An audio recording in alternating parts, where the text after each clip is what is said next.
The Berlin Conference was better known as the Scramble for Africa. Europe and smaller countries that later would unite with the bigger powerhouses were in conflict for dividing up Africa.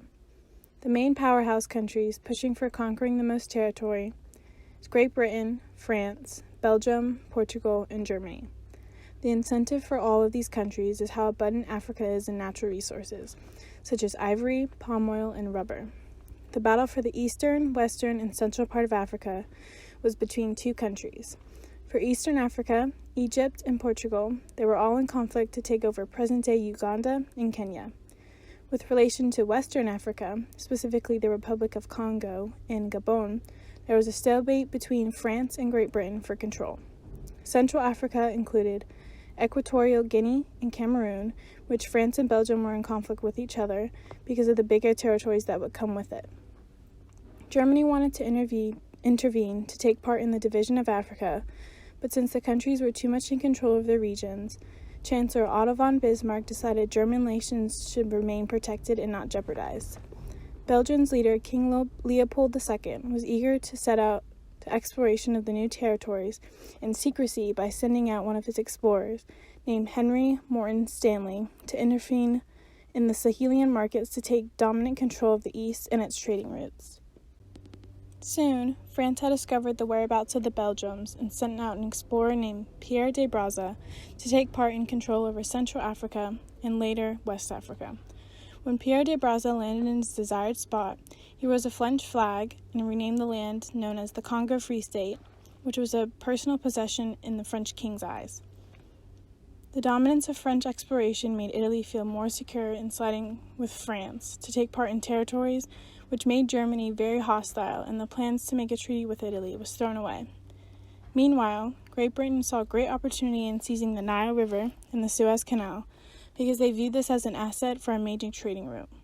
As they traveled to foreign territories, they landed in the city of Cairo, which didn't give them a nice welcome. The people of Cairo was rioting and killing hundreds of British subjects because they were an outrage for the British trying to seize their land. The British fought back and took over the Ottoman Egypt, which is now called the British Somaliland. Later, Germany thought the desire to conquer was tearing apart Europe and didn't want to risk war, and can later find a common ground. But once Germany threatened to intervene in the matters of Africa, the French and British were concerned that they would mess up their future plans, so they negotiated. Belgium also negotiated with Germany to have a common trade system.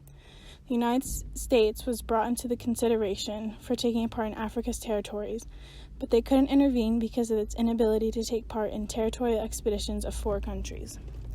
All the leaders at this conference settled on territories and established free trade among the colonies, even though the downside of the things for the African people is that they had no say in the matter of who was conquering them. The power to fight back was not in the question because they had no weapons to defend themselves. The Belgians mainly took part in enslaving them and making them pick rubber off of trees and natural resources. They would phrase the collection of rubber to be taxes on the Congo chiefs of each tribe. The African people had to make quotas of the amount of resources they accumulated.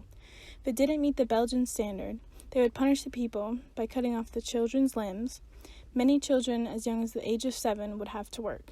In relation to other people, the men would see their wives get kidnapped, put in chains, and killed in front of them.